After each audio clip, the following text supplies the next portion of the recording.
Hey, folks, it's time for the secret sauce. And today we're talking about setup, flow, and cross training for crisis.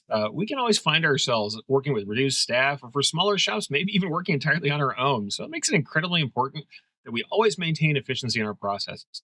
If we want to keep our output up, even when we can't count on our hands to keep things moving, it's important to refine our processes and find ways to both reduce wasted time and make the best use of our most precious resource, which is labor, always.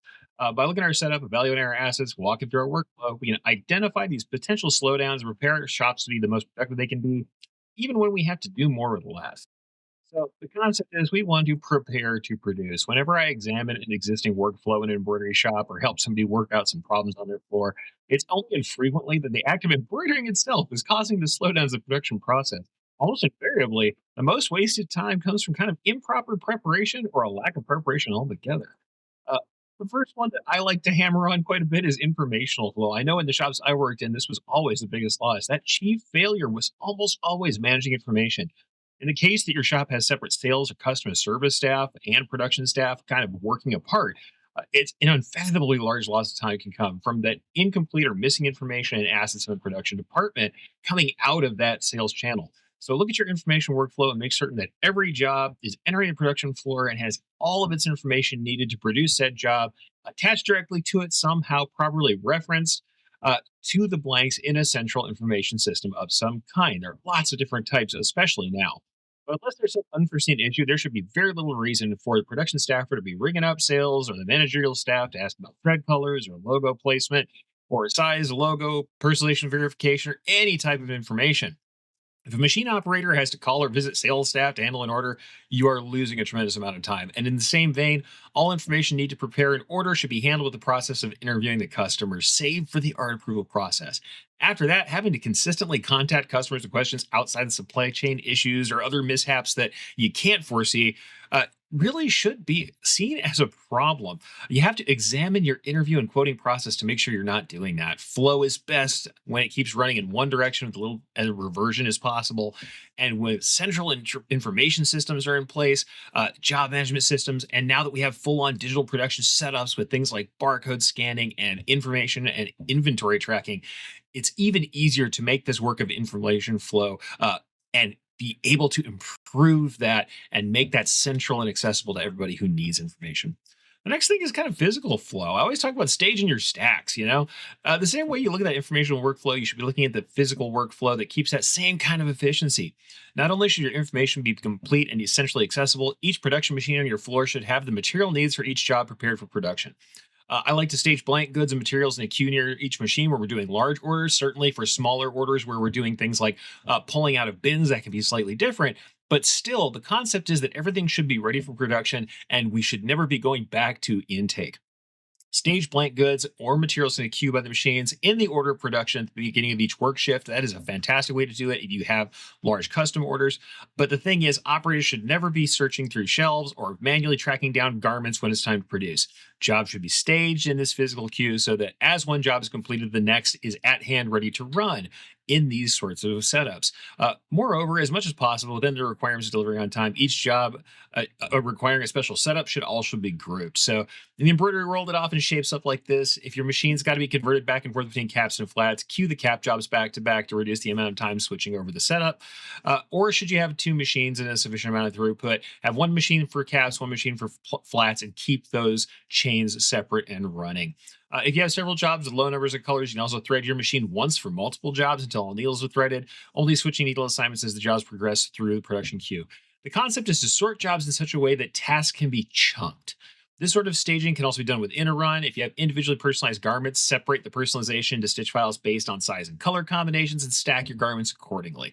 This means that without identifying garments necessarily individually in position, your operators can load a machine with a specified style, color, size of garment until all the names in a single file are spent. The goal of physical staging, whether it's within an order or on the shop floor or in bins, whatever it is really just to reduce the need to inquire, examine, or search for the next garment, information, or the material required for a job. By the time an operator is ready to run, decision making should be done for any given order. This also goes for any sort of materials. They should be within reach. Any stabilizers, any tools, anything required to change needles or the needles themselves should be within reach of an operator at their station. Next thing, just examine your environment. The idea of removing friction, decision making, and searching goes to all manner of needs. Like I said, all stations should be examined to make sure that tools and supplies are within uh, the arm's reach of a machine. For embroidery, that means the basic set of tools, lubricants, hoops, trimmers, stabilizers, and a hooping station should be with each machine so that we're not taking time or more than a step or two for the control panel for the operator to find everything they need. If you need to change the needle, oil the hook, change over the pantograph, hoop the next run of garments while the current run is underway, or find information, you should be able to do so from your station and be able to get to the information for the next job in a queue easily. Minor expenditure on basic tools, uh, having all these things ready, having not having to go running around for a hex wrench or a particular screwdriver or bobbins or production sheets is fairly important. No matter what the production task is that you're trying to optimize, no matter what station or type of decoration this is, watching your staffers and seeing how much walking it takes to complete an order will let you know where these little leaks of time are. Every step wasted, every time a machine has to be paused, is lost time you may be able to reclaim with a small investment in setup and supplies. Uh, Kind of last but not least here, we want to cross train for crisis. Sadly, if you're thinking about cross training by the time a crisis happens, it's a little too late for you have not to have felt the pain of having that critical employee missing from their position. What crises like that can show you, however, is that it's never advisable to have these choke points where a single person's absence can bring your entire production line to a halt. Save for very skilled positions that can't be easily trained, every position should have at least partial coverage through cross training, in my opinion. Basic machine operation, the ability to fetch and prepare files, shipping and receiving, basic access to and handling of accounts, basic access to information that is coming in from sales and acquisition should not be relegated to a single staffer, or at least not accessible by a single staffer. While we are still facing slowdowns and kind of problems in a crisis, we can really see how these critical tasks can have problems and can cause those failures. Make sure it's well known who will handle a task when the primary worker is not available as well, because lots of people, when their job is not specified, will not just jump to it. Cross training your staff in multiple positions also helps with communication, even when all your staff is present, as cross departmental training directly exposes workers to the needs and challenges faced by other departments, and it helps them to understand what's going on in the totality of the shop. Honestly, much of the efficacy of the cross training is kind of tied up in information management as well. Just make sure that staffers should always have a chance to be able to find a report on the current status of an order and to be able to understand the information. Similarly, no production job should wait because only one staffer knows the location or has critical access to assets, tools, or supplies.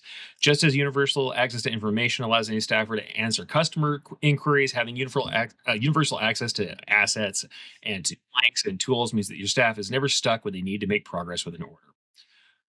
Last but not least, I just want to say, no matter where you are in this, or if you have problems with staffing shortages, having an eye turned toward efficiency is always good for our productivity and ultimately for our profit margin. It really is about being curious about what's going on and testing for yourself. Walk through your process. Find places where there are frequent slowdowns. Talk to the staff on the floor at their positions, and also make sure your staff knows how to fill in and where they need to fill in where they see a need. Empower them to do that and help them with training, and you will find a much smoother process no matter what's going on in your business. You'll never be sorry to have fixed this added flexibility and smooth workflow into your company culture. And that is my secret sauce.